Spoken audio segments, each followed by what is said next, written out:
Le succès, c'est pas forcément d'aller sur un podium. Voilà.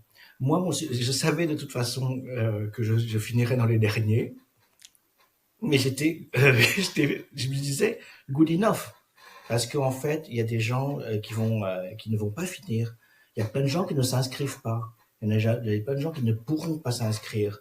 Donc en fait, il faut que je vive ce moment comme mon propre moment de réussite et de vie. Et moi, ce succès-là, c'était de finir cette course. Welcome to the 1 Million Years of Joy podcast. I'm Dr. Andrea Menaker, your host, and my intention is to inspire you to find more joy in your life through the stories from our guests and the science on joy and purpose.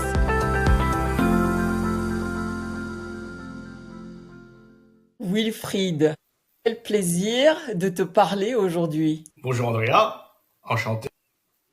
Wilfried, tu viens de terminer le marathon des sables, qui est vraiment une expérience extraordinaire et c'est reconnu comme être un des courses les plus difficiles au monde. Qu'est-ce qui t'a inspiré à entreprendre un tel défi? Alors, peut-être un petit mot sur le Legendary Marathon des Sables. L'épreuve, c'est 250 km dans le désert du Sahara au Maroc en autosuffisance alimentaire. Donc pour 6 jours. Donc ça se déroule en 6 étapes de longueur différentes et avec des sols complètement différents. Donc en fait, c'est une très belle rencontre avec la nature, les gens, puisque toutes les nationalités sont représentées, avec son mental et son physique. En fait, c'est la découverte de ces 4 choses en même temps qui sont merveilleuses. Voilà, c'était le projet. Maintenant, la réalisation, en fait, c'est when everything is above expectations. C'est-à-dire que la nature était plus belle qu'attendue. Des dunes de sable magnifiques, des levées de soleil, couchers de soleil, toutes les nuits étoilées avec les étoiles et puis la Voie lactée. Le physique, en fait, j'ai atteint des limites physiques où en fait la nature s'est déchaînée avec les tempêtes de sable, de pluie, avec les distances interminables, et puis les personnes extraordinaires qui m'ont aidé à finir l'épreuve, à définir des épreuves comme me donner de l'eau, me tirer, me pousser dans le dos pour avancer, comme me demander si j'allais bien tout simplement, et puis finalement le mental. Alors je pense que cette course c'est 70% de mental, 30% de physique. Alors ma leçon entre guillemets c'est je voulais poursuivre un peu l'histoire que j'avais commencé, c'est continuer avec la can-do attitude et puis découvrir de nouvelles choses. Can-do attitude, j'ai jamais été quelqu'un de très doué en quoi que ce soit, mais très persévérant.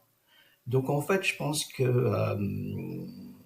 avec les rencontres des gens, donc en fait, je crois que le focus est sur les objectifs, le choix des batailles et puis également l'énergie en fait qu'on alloue nos batailles fait qu'on arrive à réaliser des choses qu'on croyait impossibles. Et c'est un reward, alors désolé pour les anglicismes, qui est extraordinaire. Voilà. Donc je vais donner des exemples. Le marathon des sables en est un. Les études, c'en est un aussi, puisque je pouvais rester assis pendant 10 heures à faire des maths jusqu'à ce que j'y arrive. Le piano, la musique, et puis le sport dans l'absolu, puisque j'ai commencé à courir à un âge, on va dire, plutôt avancé, puisque j'ai commencé à courir à 45 ans. Et avec ça, j'ai fait des marathons, donc 2 fois New York, 2 fois Paris, Berlin, Londres, Chicago, l'ultra-marathon de Cape Town en Afrique du Sud. Donc en fait, on se rend compte qu'en fait, la force du corps à se régénérer, même avec très peu Euh, c'est beaucoup d'énergie mentale. Et en fait, cette énergie mentale, elle vous aide à guérir énormément. Alors ça paraît complètement ésotérique comme histoire, mais en fait, tous les bobos, à force de s'écouter, c'est un peu à force de s'écouter, c'est oublier qu'il y a d'autres choses. De tout le temps dire que bobo ici, bobo là, bobo là, bobo là, en fait, on n'y arrive pas. On n'y arrive pas, il faut passer au-dessus. Mais super. Est-ce que tu peux partager avec nous à quoi ressemblait ta préparation physiquement et mentalement? Alors la préparation physique, alors j'ai été un petit peu négligent sur ma préparation physique, dans le sens où j'ai pas mis toute l'énergie que j'aurais pu mettre, parce que en fait tout mon parcours de vie, en fait, c'est la peur de l'échec, de ne pas, de pouvoir de me lever et dire je vais pas y arriver aujourd'hui. Et là, par exemple, dans ce marathon des sables, c'est tous les matins, je me disais, je vais pas y arriver, je vais pas y arriver. Mais en fait, c'est la peur de ne pas le faire. En fait, c'est la peur d'échouer. C'est comme un examen, c'est un peu comme tout. Et mon entraînement, ça a été la même chose, où je me dis répéter sans cesse, en fait, il faut calculer ton effort, il faut rester focus, il ne faut pas te blesser. Et je crois que dans tous les choix de vie, finalement, c'est de se trouver des partenaires pour ne pas se blesser. C'est par exemple la course à pied. Bon là, par exemple, c'était tous les jours, 2 heures avec un sac à dos de 6 kilos. Voilà. Maintenant, les douleurs, il fallait les écouter. Le genou, les articulations. Dès que ça commençait à faire mal, il fallait s'arrêter. Et je pense que ça fait partie des parcours de vie. Donc en fait, c'est beaucoup, beaucoup, beaucoup de sacrifices, mais qui sont finalement, au début, on se rend compte de la première semaine, oui, les courbatures, etc. Mais après, ça passe. Après, c'est OK. Oui, il faut aller au club de sport. Oui, il fait froid. Oui, il faut se changer.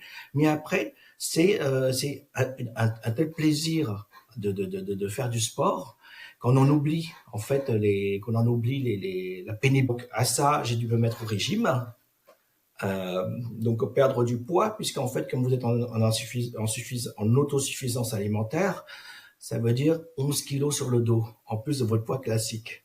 Voilà, donc j'avais comme objectif de perdre 6-7 kilos. Bon, en fait, j'en ai perdu zéro, parce qu'en parce qu'en milieu de chemin, j'en ai perdu 4, mais j'ai, pour le coup, pris un nouvel objectif, c'est d'arrêter la cigarette. Donc j'ai arrêté la cigarette il y a un mois, pour pouvoir entamer cette course. Donc en fait, ça a été beaucoup de chantiers en même temps. Donc l'alimentation, le sport, l'arrêt de la cigarette et une mise en condition mentale. Donc comme je disais tout à l'heure, en fait, les objectifs, ils sont toujours calculés en fonction des risques. Moi, je me disais, si je ne suis pas blessé physiquement pendant cette course, je n'abandonnerai jamais. C'est-à-dire que la fatigue mentale, les pensées toxiques, le voisinage perturbant, des gens qui peuvent traîner des pieds, qui peuvent râler, dire c'est difficile, c'est la capacité à enlever toute cette toxicité qui fait que vous n'arrivez pas à obtenir, à atteindre vos objectifs. Et autrement, c'est un entraînement tous les jours, pendant 2 mois. Et puis le dernier mois, bah, je me suis un petit peu laissé aller là, pour d'autres raisons, comme je monte beaucoup à cheval, et que j'aime skier, donc en fait j'ai pas pu me retenir. Mais bon, j'étais quand même dans l'optique attention de ne pas se blesser. Tu as passé 6 jours dans le désert. Donc justement, comme tu décrivais un peu plus tôt, dans des conditions extrêmes souvent. Est-ce que tu peux partager avec nous un moment de la course, de ces 6 jours qui t'ont vraiment le plus mis à l'épreuve? Et comment tu as surmonté ce moment de difficulté où, malgré les préparations mentales et physiques, comme tu disais, tu as dit non, non, je vais continuer et je vais y aller jusqu'au bout.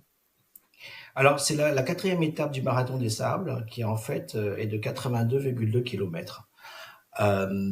Donc elle est très longue. Le départ le matin est à 4 heures du matin. C'était tempête. On partait avec des loupiottes. Il faisait froid, après très chaud. Et puis j'étais parti en fait avec un filleul qui fêtait ses 18 ans. Et ses parents m'ont demandé de l'emmener avec moi. Et en fait, au dernier checkpoint, il ne pouvait plus poser des pieds à terre. Il avait beaucoup trop mal. Et donc là, il fallait qu'on s'arrête.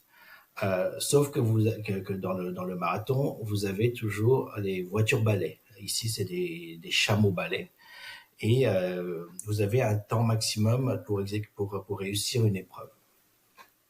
Et donc là, il avançait plus, et donc on s'est arrêté. On s'est arrêté pendant 4 heures, pendant lesquelles moi j'ai dormi pendant 1 heure, mais il faisait un froid incroyable, et une pluie, et une humidité incroyable.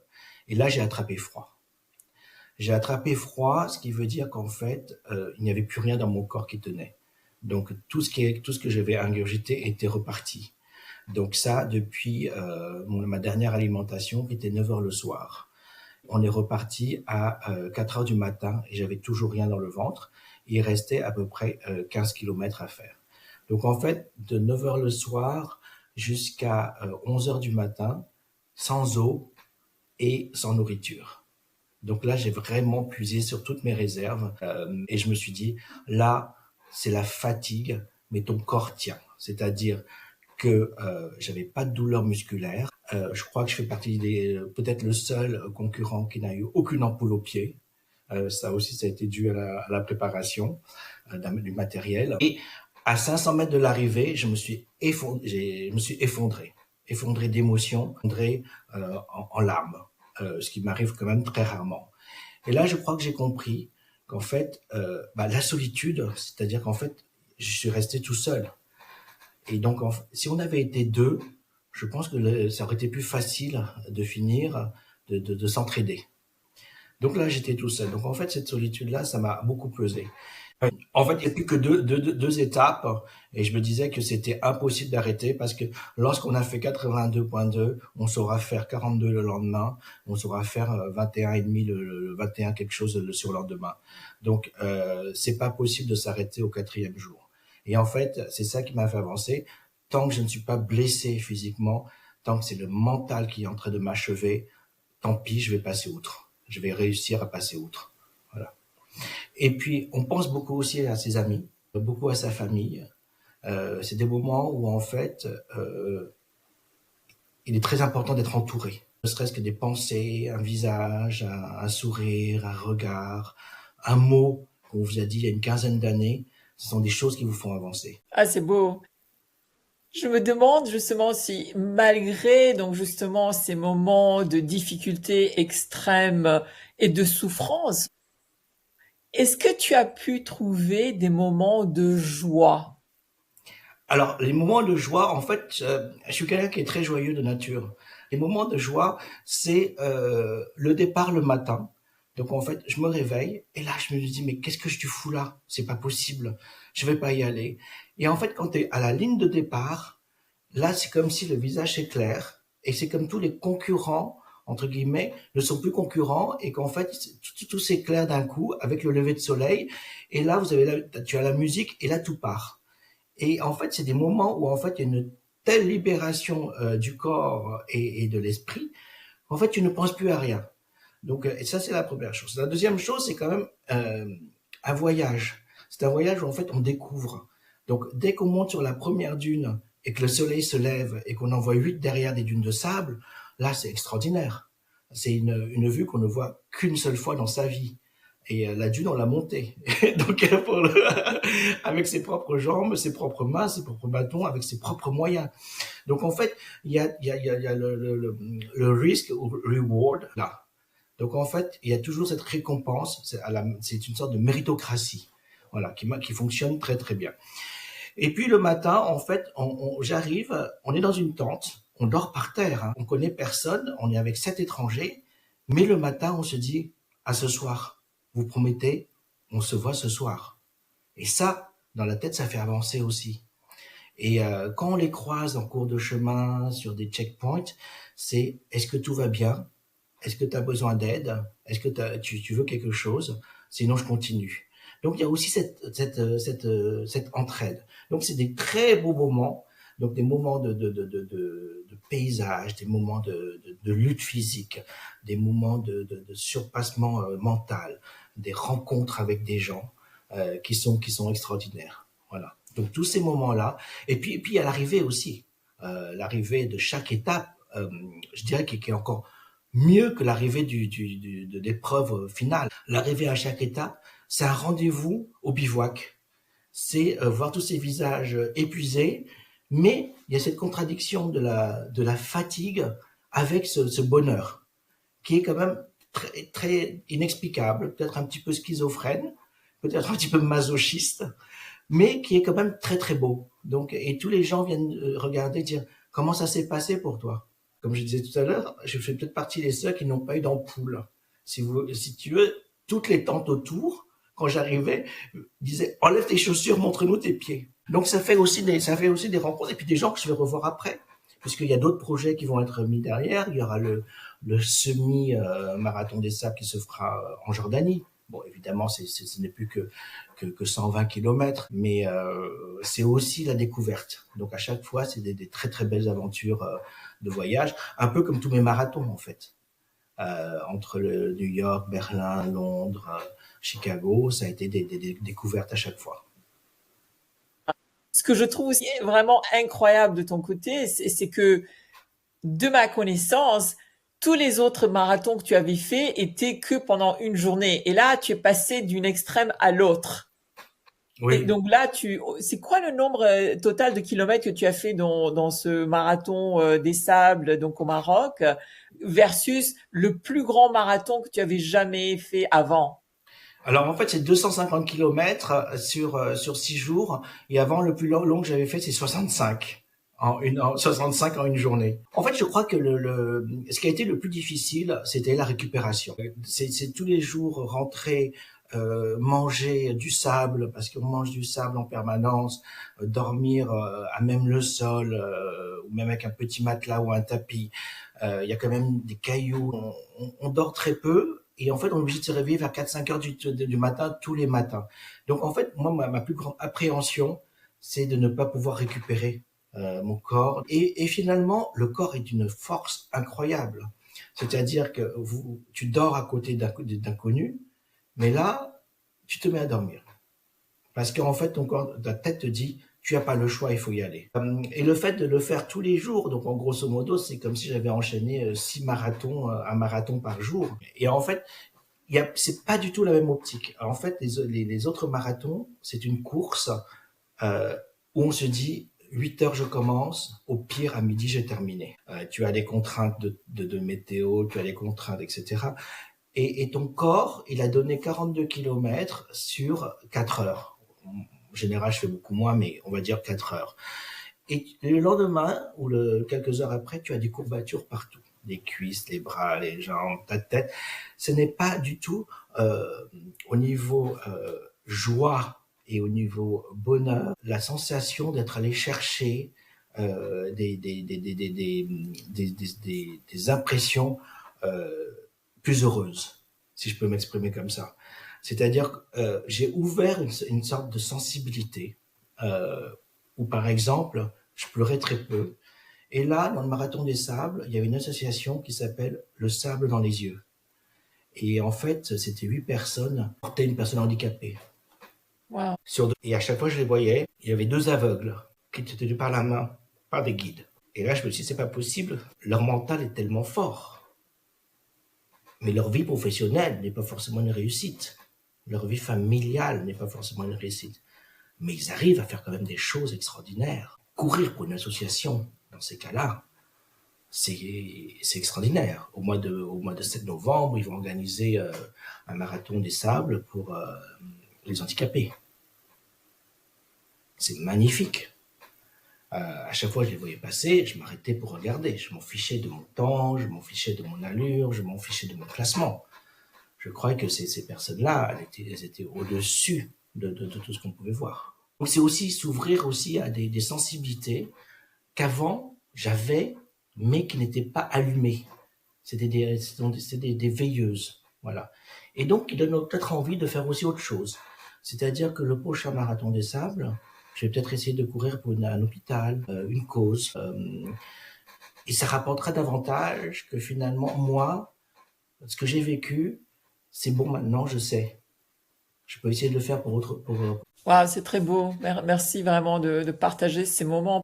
C'est vraiment inspirant de voir ton propre évolution à travers un tel défi. Et Oui. donc là, je me demandais, avec toutes ces réflexions, comment tu définis aujourd'hui la résilience après cette expérience? Alors, la résilience, c'est euh, se préparer à voir de nouvelles choses et accueillir les nouvelles choses. Au début, je le disais dans mon parcours, c'est qu'en fait, j'ai toujours eu un frein avec la peur de l'échec. Et en fait, la résilience, c'est de passer au-delà de cette peur de l'échec. C'est d'arrêter d'adopter, d'avoir le syndrome du bon élève. C'est OK de ne pas avoir une mauvaise note. C'est OK de faire un fail. Mais c'est aussi OK de comprendre ce qui s'est passé de manière à pouvoir être résilient. Je pense que ça construit cette histoire de résilience. Donc en fait, cette résilience, c'est la rencontre de son mental, de son physique, des gens, voilà, et de la nature. Je pense que c'est ces quatre pôles-là qui créent cette résilience. Et je pense que cette résilience, je ne vais pas vous dire que c'est 25, 25, 25, 25%, ça n'a pas de sens. Parce qu'en fait, elle est propre à chaque personne. Et en fait, dans le parcours de vie, c'est peut-être de trouver cet équilibre-là. Moi, j'avais mis plus dans les études, plus dans la carrière, jusqu'à récemment, où en fait, cette résilience, je l'ai eu aussi dans ma carrière, avant de mettre un stop. Et c'est en fait de trouver une autre forme d'épanouissement et de bonheur, et qui aussi fait appel à la résilience, mais qui fait toujours appel à ces quatre capacités-là. Donc en fait, euh, si je pouvais donner un conseil à des jeunes, c'est de pouvoir ouvrir les yeux et de pouvoir ouvrir les oreilles et de pouvoir traiter toute l'information qu'on leur donne de manière à pouvoir trouver cette résilience entre le mental, le physique, la nature et les personnes. Et aujourd'hui, avec toutes ces réflexions, comment tu définis le succès? Le succès, c'est pas forcément d'aller sur un podium. Voilà. Moi, je savais de toute façon que je finirais dans les derniers, mais je me disais good enough, parce qu'en fait, il y a des gens qui ne vont pas finir. Il y a plein de gens qui ne s'inscrivent pas. Il y a plein de gens qui ne pourront pas s'inscrire. Donc en fait, il faut que je vive ce moment comme mon propre moment de réussite et de vie. Et moi, ce succès-là, c'était de finir cette course. Bon, il se trouve que effectivement, par exemple, sur l'épreuve longue, j'ai très très bien terminé dans la première moitié, ce qui est très surprenant vu que je me suis arrêté pendant 4 heures. Et je pense que le succès, c'est justement de pouvoir trouver cet équilibre de la perception des gens, de soi et de son mental. Et en fait, le succès et la résilience, je crois que c'est quand même très très proche. Alors il y en a qui vont vous rajouter un facteur chance, très bien, mais nécessaire mais pas suffisant. En effet, selon toutes ces expériences de vie que tu as eues, quels seraient les trois ingrédients principaux pour avoir plus de joie dans nos vies? Alors, moi pour ma part, je dirais en un, les gens. C'est les rencontres. Et c'est les rencontres, en fait, les rencontres, on les fait complètement de manière aléatoire. On se retrouve à un endroit, à un moment, et c'est là où, en fait, j'encourage en fait tous les jeunes. Je crois que j'ai eu beaucoup de chance à ce niveau-là. C'est par exemple d'apprendre les langues étrangères. Apprendre les langues étrangères, c'est apprendre une autre émotion, c'est apprendre un autre son, c'est apprendre des comportements physiques qui expriment la même chose mais différemment. Et en fait, cette manière de pouvoir regarder les gens, de pouvoir les entendre, c'est déjà apprendre énormément euh, à s'ouvrir sur des dimensions de joie. Et ça, pour moi, je pense que la première chose, ça a été de rencontrer des gens. Et j'ai eu cette chance de rencontrer des gens parce qu'en fait, j'ai eu énormément de chance, comme on dirait, euh, d'être sensible à la musique. au piano, même en étant très académique à faire du solfège, d'être sensible aux langues étrangères, être sensible à l'art, à la peinture, et donc de comprendre les autres formes de langage, et je dirais même aux mathématiques ou à la finance. C'est le décodage des langages qui ne sont pas forcément appliqués juste à la matière. Voilà, c'est-à-dire par exemple la logique mathématique, elle est belle aussi pour comprendre le comportement des gens. Est-ce que c'est des logiques de comportement? Donc en fait, on n'a pas forcément par exemple, d'être rationnel. Les mathématiques, c'est rationnel. Donc en fait, le comportement des gens, ça peut être irrationnel. Donc c'est d'essayer de comprendre. Voilà. Donc la première chose, ça a été les gens, d'essayer de comprendre. La deuxième, je pense que c'est de s'offrir des succès. S'offrir des succès, c'est-à-dire aussi bien en professionnel qu'en amour, qu'en sport, qu'en n'importe quoi, qu'en cuisine. C'est s'offrir vraiment des succès. Et on dit tout le temps, bah écoutez, il faut pas être maso à un certain moment. Il y a suffisamment de gens qui nous tapent pour se mettre dans cette situation-là. Donc peut-être la deuxième, c'est s'offrir des succès. Et puis la dernière, qui en fait va peut-être englober les deux, c'est justement le concept de résilience. Ne pas abandonner et croire et dire qu'il y a toujours une possibilité de joie. C'est une joie de se rencontrer, c'est une joie de se parler, c'est une joie même d'un court moment. Il faut le prendre. Il faut le prendre parce qu'en fait, ces gens-là, qui va vous donner tous ces moments-là? Voilà. Donc, il faut s'accorder et s'autoriser ces moments de joie. J'adore. Et pendant que tu parlais tout à l'heure justement des différentes formes de langage, que ça soit de l'art, que ça soit de la musique, ça me rappelait toutes tes expériences où tu as vécu à travers le monde entier, que ça soit en Amérique du Nord, Londres, Paris, même au Japon. Et je me demandais si, à travers tous ces vécus dans différents pays, et surtout compte tenu aussi de tes origines, qu'est-ce que tu as remarqué sur, sur le concept de la joie à travers ces différentes cultures? J'ai quand même une particularité, c'est l'observation.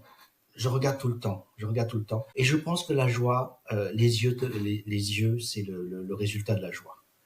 En fait, les yeux ne trahissent pas. Et il y a toujours cette étincelle, quelles que soient les nationalités, quelles que soient les origines, où en fait la joie, elle se voit dans le regard. Et en fait, c'est extraordinaire. Les yeux, c'est pour moi le plus grand langage de joie. Donc j'ai un plaisir dingue à regarder les yeux des gens et justement à aller chercher des joies, des joies dans les personnes que je rencontre, à dire oh ça on dirait une personne heureuse parce que c'est des yeux qui pétillent, c'est des yeux qui te parlent, c'est des yeux qui ont de l'expression, de la tristesse, de l'énergie, etc. Et je pense que pour moi dans toutes ces cultures-là, ça a été l'observation des yeux. Super. Et quand tu parlais avant de ta peur de l'échec, d'où vient cette peur? Alors là, je pense que la peur de l'échec, c'est un peu le système scolaire et puis la structure familiale. Euh, je suis de la génération où on te dit tout le temps more is better, higher is better. Et en fait, on se rend compte maintenant avec l'âge que less could be better et less could be joyful parce on rentre dans des limites de souffrance sur lesquelles on se met en limite d'échec et sur lesquelles en fait le corps ne répond plus. Quand on dit j'en ai ras le dos, c'est vraiment ça. Les épaules sont bloquées. Ce sont des signes où en fait le corps et le mental sont en train de te lâcher. Voilà. Donc, je pense que ce sont des signes sur lesquels il faut regarder. Quels sont des nouveaux défis ou expériences que tu envisages entreprendre dans l'avenir? Alors, effectivement, j'ai travaillé à Paris, à Londres, à Tokyo, à Milan, donc j'étais dans la finance. J'ai commencé comme simple analyste, entre guillemets, comme simple analyste financier pour être directeur des investissements pour des plus grands groupes bancaires et d'assurance dans le monde. Là, encore une fois, je pense que ça fait partie de la résilience. J'étais très heureux dans mes études. J'étais très heureux dans mon travail parce qu'en fait, il y avait toutes les composantes que j'aimais bien. Le côté analytique, le côté mise en application et le côté d'investissement en bourse, c'est-à-dire du résultat. Voilà. Donc en fait, il y a un début, il y a une fin. Maintenant, en fait, j'ai tourné un peu cette page entre guillemets de la carrière de la finance, euh, peut-être à cause de l'âge et de l'énergie que j'ai envie d'y mettre. J'ai fait du sport et là, je pense que une nouvelle porte peut-être s'ouvre parce que j'ai toujours un côté à côté du côté très rationnel, très marché, très un petit peu froid, vision froide de la vie, des côtés un peu plus artistiques. Alors, je vais peut-être me lancer en architecture d'intérieur. Donc, ça vous paraît être un petit peu ésotérique. Oui, à 55 ans, on peut trouver des belles choses. Et en fait, c'est justement ce que je disais tout à l'heure qui vont se rejoindre, c'est le regard. Et en fait, c'est le regard des harmonies. Parce que l'architecture d'intérieur, c'est pas forcément que d'avoir des meubles très très chers, extraordinaires, mais c'est aussi une vision d'ensemble, une harmonie, une énergie, et comprendre la personne qui vous mandate, son cahier des charges, sa recherche, où est-ce qu'elle va se trouver bien. Donc en fait, c'est quand même assez complémentaire avec la joie et l'envie de faire des choses pour être heureux. Voilà. Et donc, j'ai pas encore entamé les procédures, mais bon, effectivement, je me suis inscrit pour les cours. Donc ça va durer, hein, ça va être quand même 3 ans, et ça devrait commencer en septembre 2025. C'est super. Vraiment super contente pour toi et de voir cette évolution.